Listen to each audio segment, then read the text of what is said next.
Hello there. How you doing? I'm doing so far so good. Good. Yeah. Well, welcome. Thank you. Good to see you. Yeah. Paul Decker, Quentin King, the there you acoustic go. letter, right down here in downtown Bozeman, Montana. Now the second store in Billings, Montana. If you're driving through the state and you want to hit two of the stores. Exactly. Yeah. Thank you. Thanks You for bet. the intro. What are we doing today? We're comparing a couple of OMJMs. These are the John Mayer models. This one's been around a while. As a matter of fact, probably 20 years, because this one's called the 20th anniversary OMJM, right? Is that what it says in there? Correct. So that's a good long run with Martin. This thing has been a steady, just a wonderful guitar. What is it? It's an OM. OM and triple O are the same body shape, right? OM generally has the longer scale length. So this is the 25 and 0.4 scale length. Same with that one. All the OMs are like that. These are both 1/11/16 nut widths. But this new one it's kind of all about the finish. But it does have a few other features too. Engelmann top on this new one.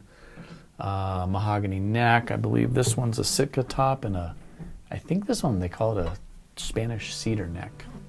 So little differences. Bracing, I think there's some slight differences in the bracing too, but I couldn't quite Pin that down out. based on the descriptions. Yeah, on the descriptions, but I think there's some slight differences. So, but basically these are both OMs. This one is, I think the ordering process on this one is closed now. They had like a full year of it, and now it's going to be a goner, and we just got 3 of those in. Wow. So Nice. Cool guitar, kind of a limited if you're a John Mayer collector of his fine guitars. Or if you just like really nice OMs. Yep, it's a good stuff. Let's hear them. The difference. Yeah. This is sounds like you would expect, very mid and punchy.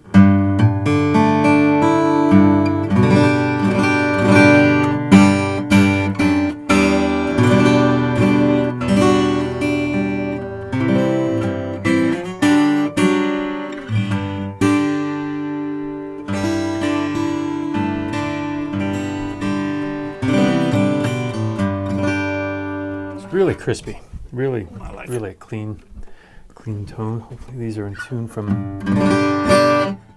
I hear a difference.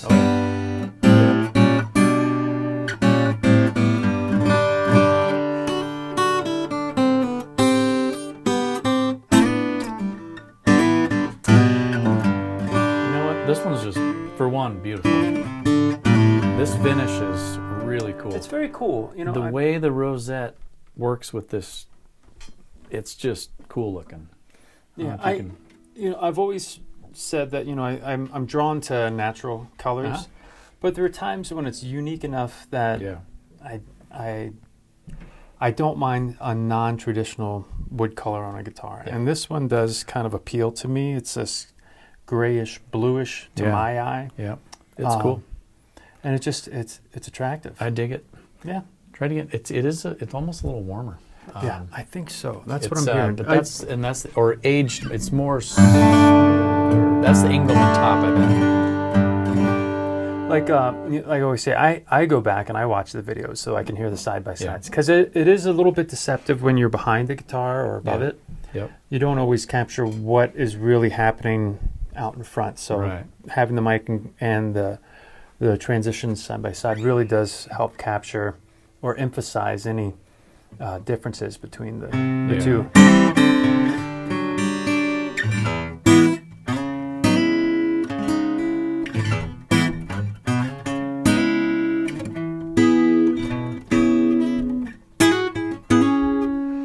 We still need John to come down and do this demo. I mean, he's probably a pretty busy guy. I don't know if he gets over this way very much. He can come down here for 5 minutes. Whenever he wants to. It's an open invitation.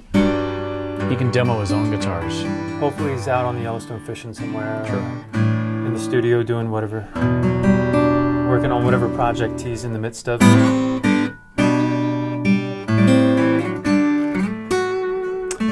Super cool guitars. Both sound great. Just a little, they are different. This one's limited though. I'd buy one of these. I'd buy one.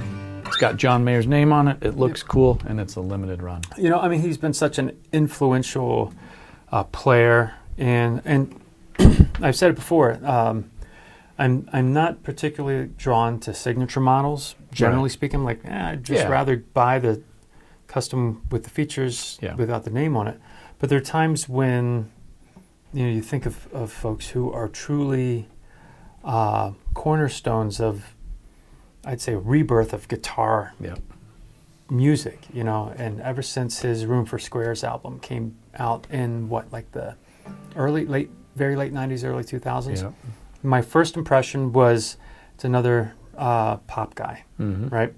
And then I've said it before, at some point I heard him play a cover of Stevie Ray Vaughan's Lenny, and when I recognized the, for lack of a better word, the incredible guitar talent, it forced me to go back and listen to the pop, and you start extracting all of these nuances of his playing that make even the pop songs sound really on really top cool. of his songwriting, which is which is awesome, right? But I think it's easy. It was easy to underestimate the musicianship, right? In addition to the vocals and the songcrafting, all that stuff.